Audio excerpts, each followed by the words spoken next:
Hey there folks, Wrel here. In the background you'll see some gameplay from PlanetSide 2 as I share some thoughts on better gaming. One thing that bothers me, not just in game but in life as well, is a lack of perspective, or even the inability to consider another's point of view. It's not an easy thing to do by any stretch of the imagination, but it's something that we tend to shut ourselves off to, especially when we're wrapped up in emotion. Now, I'd like to share with you a very short story. It's about a man, maybe in his late 30s, his early 40s. This guy has two kids, both very young, and at the end of the day, all three of them get on the train to go home. These two kids, though, they're just monsters. They're bouncing off the walls, they're yelling, fighting each other, screaming, and everyone else on the train can't help but to look. But the father, he just kind of slumps into his seat, he's holding his phone in his hand, and he's completely ignoring his kids, who are practically brawling with each other now. And he kind of just stares off into space, seemingly oblivious to the world around him.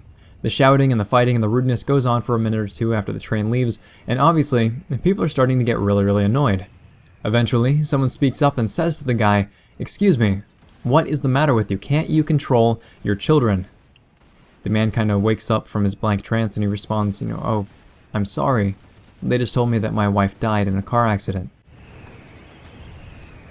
Now, do you feel your mindset shift just a little bit? Maybe you're more empathetic now to the situation now that you know all the details. The guy was probably still in shock. He doesn't know what to do. It's almost like it's not even real. The kids might not even be like this normally, but they could probably sense that there's something very wrong in their dad's voice or in his lack of involvement. These kids could have just been lashing out. Of course, you don't know any of that going into the story. All you know is that some guy got on the train and his kids are annoying and it's disrespectful and it's an inconvenience to you. And you probably connect with this feeling a bit more if you've been in that sort of situation before. Sitting on a bus, sitting on a train or in an airplane or at a restaurant, and people are just completely obnoxious to the point where you want to throw something heavy at them. How this relates to gaming and life is that we always lack perspective. The difference is that some people are open to understanding and new ways of thinking, while others do not even make an attempt.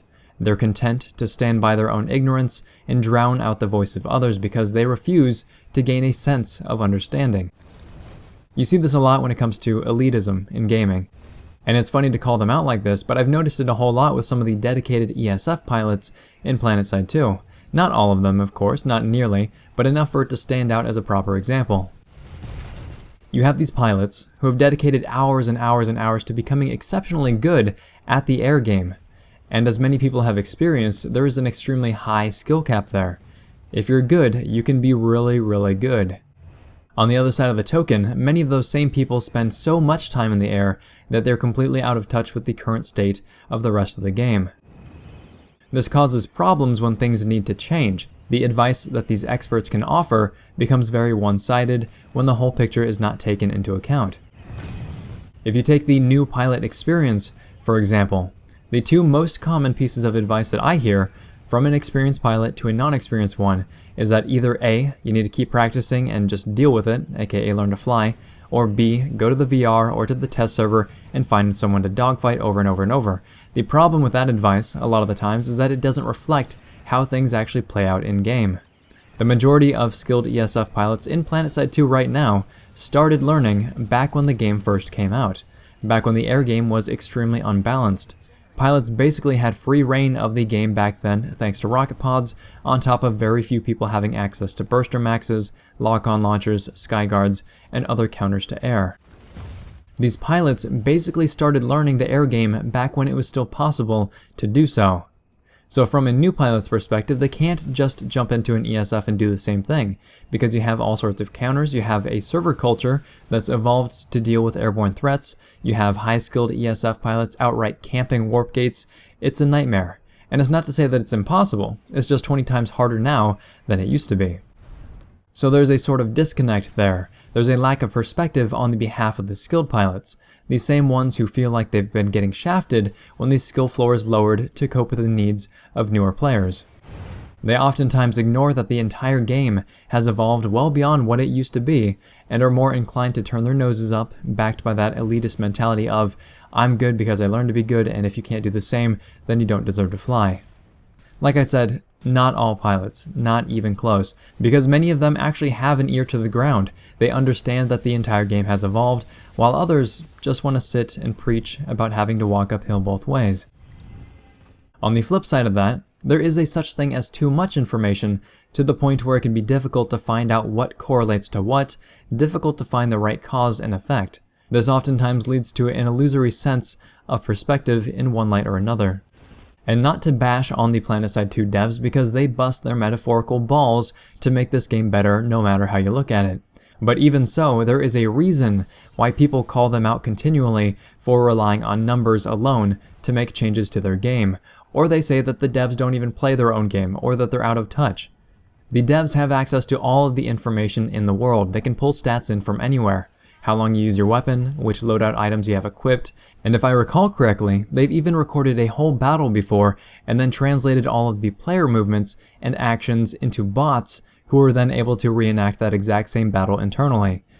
On top of that, you have thousands of players offering up opinions, ideas, criticism on the forums and on Reddit, and that's a lot of information to dissect and interpret, especially since you have to dig through each person's own perceptions and biases.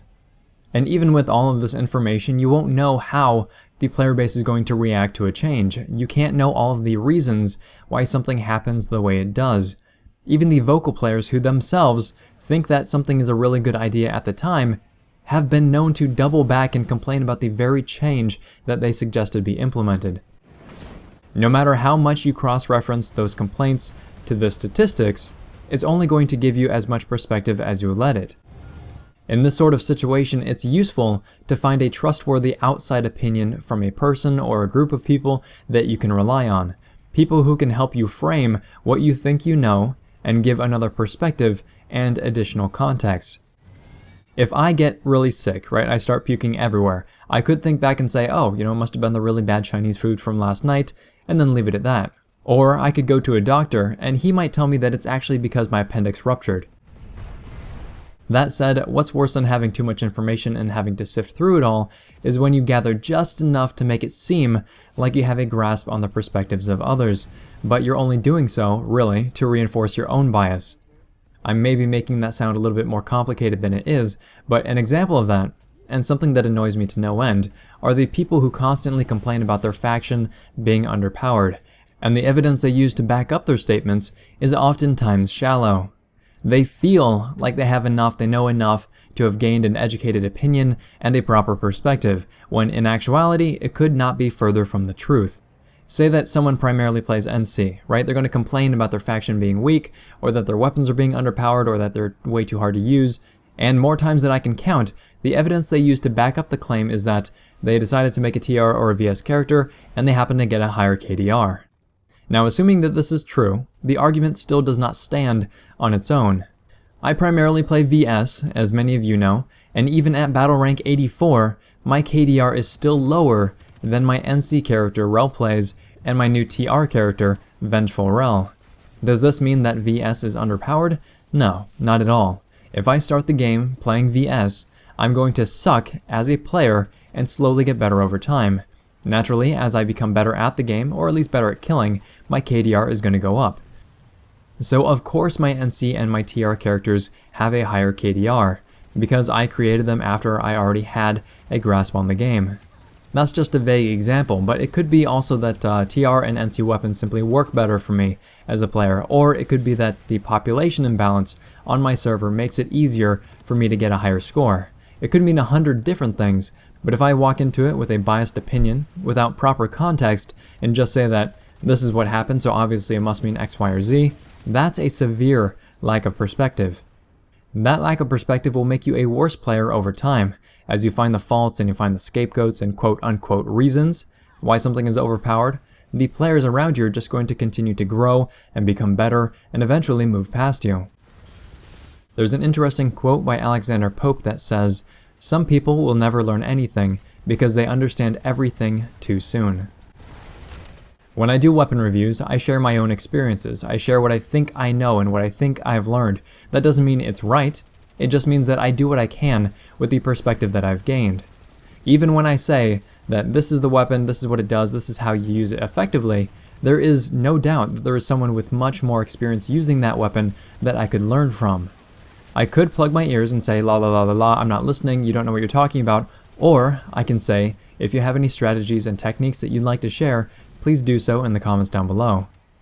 And if you've seen any of my videos, you'd know that this is the approach that I like to take. There is always more to learn, more perspective to be gained, and if your cup is full, there is no room for anything else.